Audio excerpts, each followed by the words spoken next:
Good afternoon, Britannia, and hello to the rest of the world. Welcome to 2CTV and the first live update of the day. Let's talk about what happened yesterday in London. Another example of intimidation and bullying by the mob rule, which, well, created the mob rule mentality, which is the far left and Islamists in London, this time in North London, Finchley, outside a cinema, a Phoenix cinema, that was screening a film about the hostages and the 7th of October.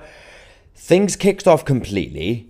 The Islamists decided to put pressure on the cinema to cancel the screening and, of course, anybody who was attending. But the Jewish community and the patriotic Londoners decided to stand up to the hateful march, and the Islamists, they decided to march towards them, and of course they finally got the police to do something useful. Let's get on with the show.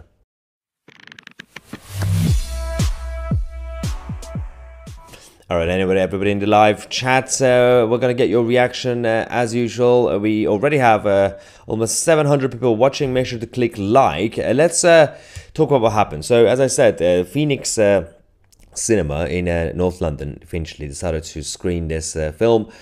And one of the situations we had was that the mainstream media reporting on this was absolutely disgusting, and we are going to talk about the mainstream media. We're going to talk about the BBC, especially BBC London, because their coverage was extremely biased. But the reality was there were a huge group of people who decided to go to obviously watch that, but also to defend the cinema and to defend the Jewish people. So we had Union flags, we had Israeli flags, Iranian flags, everybody united together. And when the Islamists were there to disrupt and to cause chaos, the Jewish community in London decided to actually stay together and stand up to these idiots.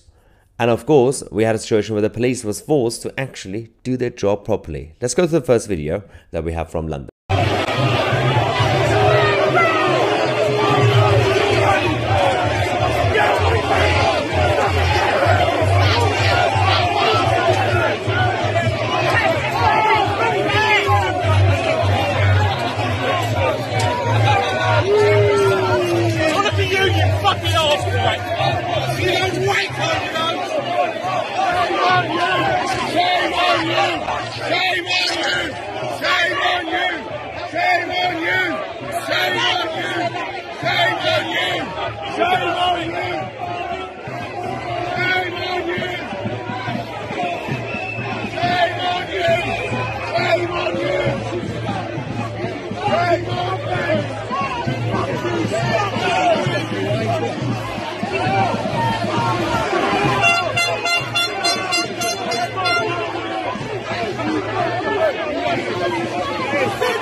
This is what you have to do now in places like in London.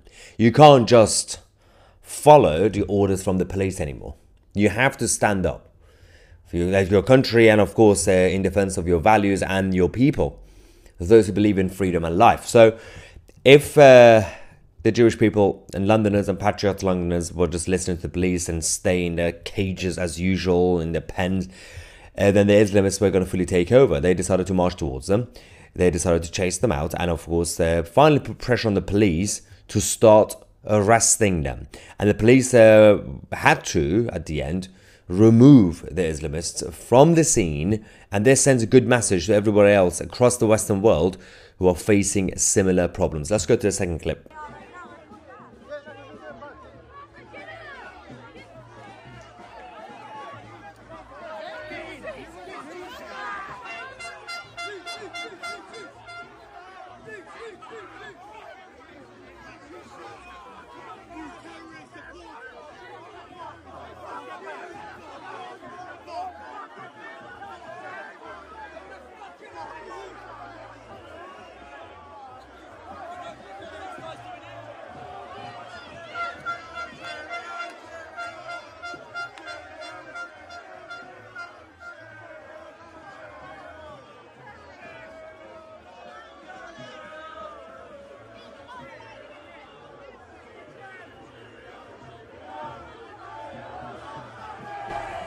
You can see the fear and the pressure when you look at the faces of the Metropolitan Police officers, because they didn't expect that.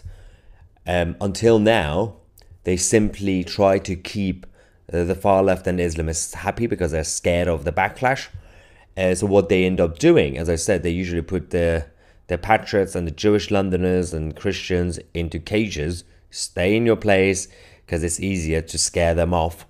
Because usually they are the counter-protesters with the Israeli flags, the Union flags. The police are able to be harsh on them because they know they respect the rule of law. So they say, stay here, stay in your cage.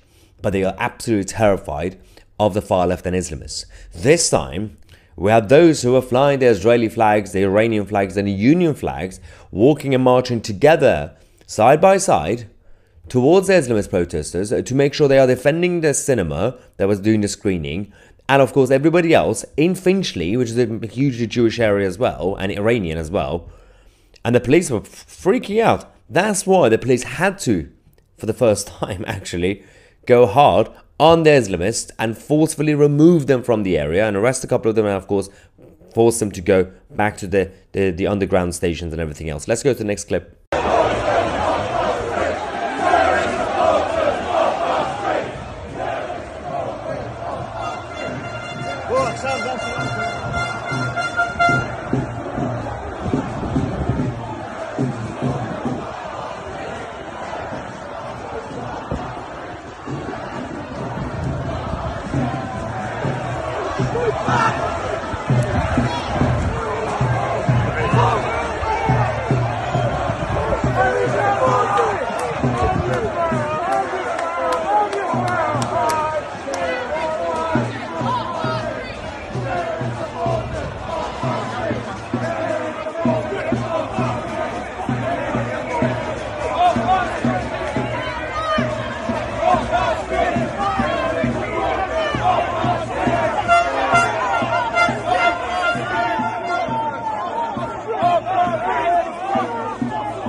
That was a sent-off where they made sure that the Islamists and the far left were forced to go back to the train station and go home, and then they started waving and saying goodbye, bye-bye, everybody get out. That was lovely. The British Londoners are finally waking up slowly, and of course this is just one example. For the first time we're seeing a pushback. Of course we're going to have the 1st of June, which will be, is it next week? Yeah, just over, yeah, next week, next weekend, which of course the rally has been organised by Tommy Robinson. On the 1st of June in Westminster. Of course, I will be there to make a speech. There will be a few other freedom fighters as well who will be joining us. Make sure to come to London if you can, from wherever you are, because this is, it's not just about London. It's not even just about England. This is about the whole of the Western civilization. Whether you're Christian, whether you're Jew, or whether you call yourself a moderate, secular, westernized Muslim, or whatever you are, if you are culturally British, if you're culturally Western, and you believe in Christian values as a fundamental structure of what created Western Europe, and then of course North America and elsewhere in Australia and other places, we have to stand together. And this is how you do it. Londoners are finally showing the world how it's done.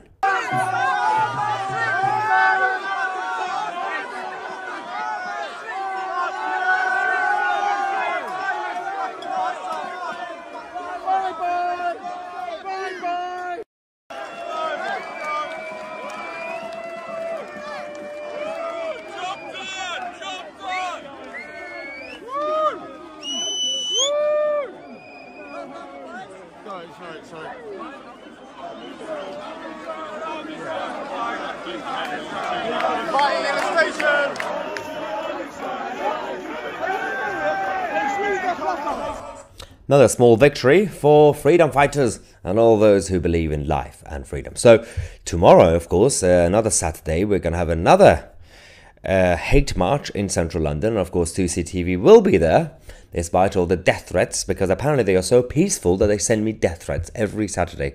So peaceful. They are so peaceful that during these marches on Saturdays, they don't actually talk about peace. They talk about ceasefire. They talk about Israel surrendering.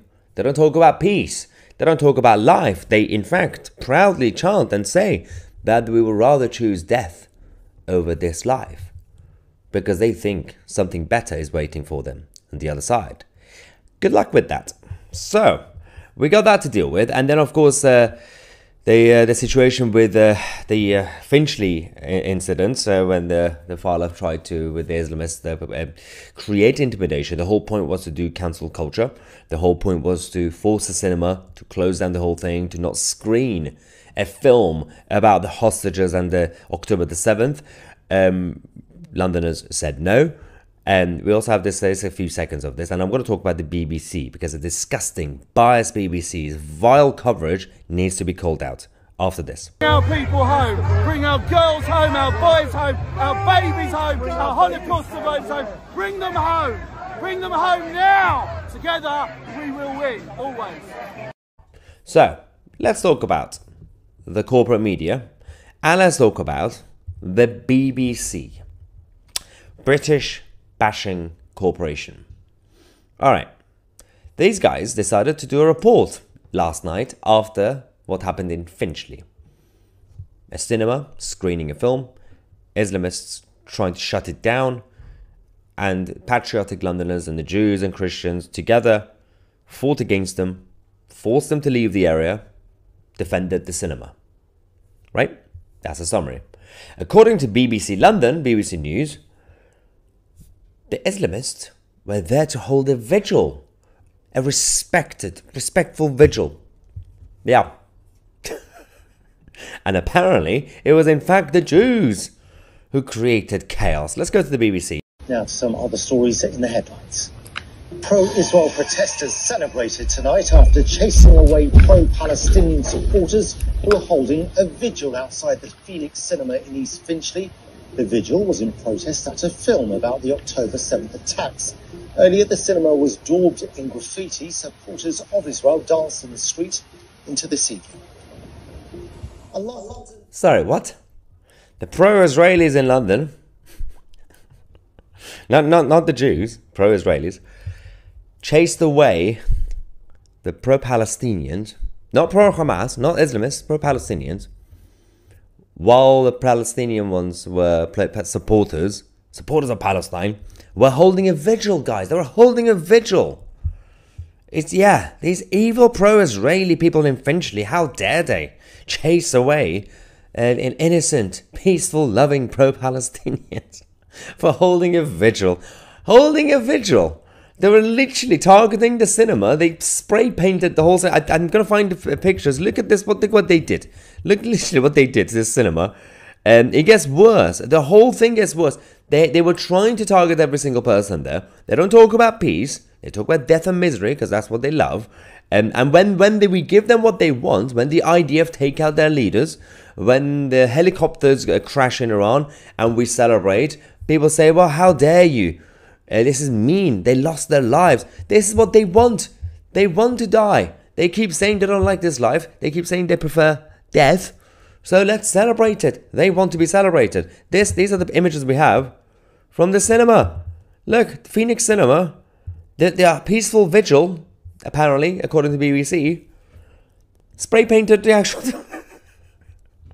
What sort of a vigil targets cinemas?